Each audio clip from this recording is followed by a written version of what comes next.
अस्सलामुअलैकुम।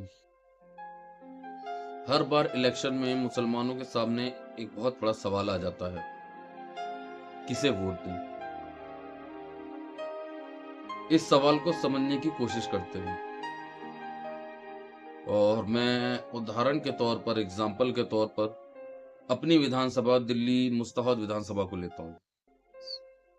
तो हमारी इस विधानसभा में 4 अहम पार्टी हैं। कांग्रेस पार्टी, आम आदमी पार्टी, ऑल इंडिया मजलिस इत्तेहादुल मुस्लिमीन, बीजेपी पार्टी। अब इन चारों पार्टियों में 3 पार्टी बीजेपी के को छोड़कर बाकी 3 पार्टी से 3 मुसलमान खड़े हुए हैं। तो अहम सवाल, वोट किसे दें?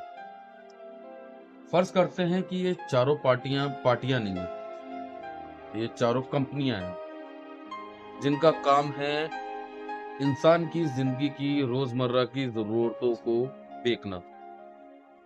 फर्क सिर्फ इतना है कि ये पैसों के बदले वोट लेती हैं। अब क्योंकि ये वोट लेती हैं तो इनका काम करने का तरीका क्या होता है? ये पार्टियां अपने सेल्समैन खड़े करती हैं। जहां जैसे ग्राहक ज्यादा, वहां वैसा सेल्समैन। जैसे मुस्तफाबाद विधानसभा में मुसलमानों की तादाद ज्यादा है, तो कांग्रेस पार्टी ने भी अपना एक सेल्समैन खड़ा कर दिया, आम आदमी पार्टी ने अपना एक सेल्समैन खड़ा कर दिया। अब इन दोनों के वोट आपस में बटेंगे, इन दोनों का कारोबार आपस में बटेगा। तो इसे देखते हुए बीजेपी ने अपना एक सेल्समैन खड़ा कर दिया जो अपने कोर वोटर यानी कोर ग्राहक को खींचेगा। अब इसमें मुसलमान आम आदमी पार्टी को या कांग्रेस को ही वोट देने के लिए बचे, कोई ऑप्शन नहीं है, क्योंकि बीजेपी ना तो उन्हें सामान बेचने में इंटरेस्टेड है और ना ही सामान बेचेगी, तो वो अपनी हर जरूरत के लिए परेशान होंगे। तो इसलिए वो वोट देंगे कांग्रेस को या आम आदमी पार्टी को। लेकिन कल को अगर कोई सामान खराब निकलता है, कोई परेशानी आती है, तो वो किसके पास जाएंगे? जाहिर सी बात है, अपने उस सेल्समैन के पास। लेकिन क्या वो सेल्समैन उनकी पूरी तरह से मदद कर पाएगा? सबसे बड़ा सवाल। क्योंकि अगर वो सेल्समैन मदद करना भी चाहेगा तो उसे अपने सुप्रीमो के पास जाना पड़ेगा, कांग्रेस पार्टी के अध्यक्ष या आम आदमी पार्टी के अध्यक्ष। अब जब वो उनके पास जाएगा तो वो क्या जवाब देंगे? मैं बताता हूँ। 2 जवाब। अगर दूसरे वोटरों को कोई चीज कमी करे बगैर मुसलमानों को दे सकते हो, कोई सुविधा जो उनके कोर वोटर और वोटर है, जैसे हिंदू वोट है और वोट है, उनकी सुविधाओं में कमी करने के करे बगैर, माफ कीजिए, उनकी सुविधाओं में या उनकी क्या कहते हैं जो भी क्या अधिकार है उसमें कमी करे बगैर या उसमें किसी भी तरह की परेशानी ना हो, उसके बावजूद भी अगर मुसलमानों को सुविधा दी जा सकती है तो दे दो। लेकिन बराबरी की बात मत कर कि हिंदुओं को भी वही सुविधा दी जाए और मुसलमानों को, क्योंकि सुविधाएं तो लिमिटेड है, अपना भी पैसा बचाना, सारी चीजें हैं। जैसे दिल्ली दंगों में हुआ, आम आदमी पार्टी की सरकार थी, तो हिंदू वोट खराब ना हो इसलिए उन्होंने ताहिर हुसैन जो उन्हीं की पार्टी के निगम पार्षद थे उनका हाथ छोड़ दिया। तो ऐसे ही छोड़ देंगे। और अगर ज्यादा वो सेलर बोलेगा कि भाई नहीं आप मेरे कस्टमर्स के साथ गलत कर रहे हो, तो उसे भी जवाब दे दिया जाएगा कि या तो इस्तीफा दे दो, नहीं तो हम निकाल देंगे, या फिर चुपचाप बैठो।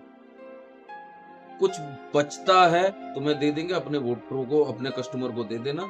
नहीं बचता है तो तुम्हारा काम है उन्हें बहला फुसला के टिकाए रहना। अब इस बीच ऑल इंडिया मजलिस इत्तेहादुल मुस्लिमीन यानी मीम पार्टी, इसका क्या रोल है? जिस तरह बीजेपी अपने कोर वोटर पे फोकस करती है, उसी तरह ऑल इंडिया मजलिस इत्तेहादुल मुस्लिमीन कहती है कि अपना एक झंडा चुनो। कल को अगर कोई चीज खराब होती है, कोई हमें परेशानी होती है, तो ऑल इंडिया मजलिस इत्तेहादुल मुस्लिमीन को भी अपने वोटर के जाने का ऐसा ही डर रहेगा जैसा आज बीजेपी को होता है। बीजेपी मुसलमानों से वोट मांगती ही नहीं है, क्योंकि उनका सीधा सा रूल है, मुसलमानों को ना दो ना करो, वोट नहीं देते मत दो, अपने वोटरों पे फोकस करो और उन्हें ही सुविधाएं दो। ऑल इंडिया मजलिस इत्तेहादुल मुस्लिमीन कहती है कि आप अपना झंडा चुनिए, क्योंकि कल को अगर हम ये वही गलती करते हैं जो आम आदमी पार्टी या कांग्रेस करती है, तो हमें डर रहेगा कि हमारा कोर वोटर ना जाए। तो उस कोर वोटर को बचाने के लिए उसमें डर रहेगा और वो काम करेंगे मुसलमानों के हक के लिए। इसलिए ज्यादा नहीं, सिर्फ 10 साल हर मुसलमान ये कसम खा ले कि वोट देंगे तो सिर्फ ऑल इंडिया मजलिस इत्तेहादुल मुस्लिमीन को देंगे। याद रखिएगा कि अगर ऐसा होगा तो मुसलमानों की मर्जी के बगैर ना तो कोई पीएम बनेगा ना ही कोई सीएम बनेगा। अपने वोट की ताकत को जरूर पहुंचानी है, सिर्फ ऑल इंडिया मजलिस इत्तेहादुल मुस्लिमीन को वोट दीजिए।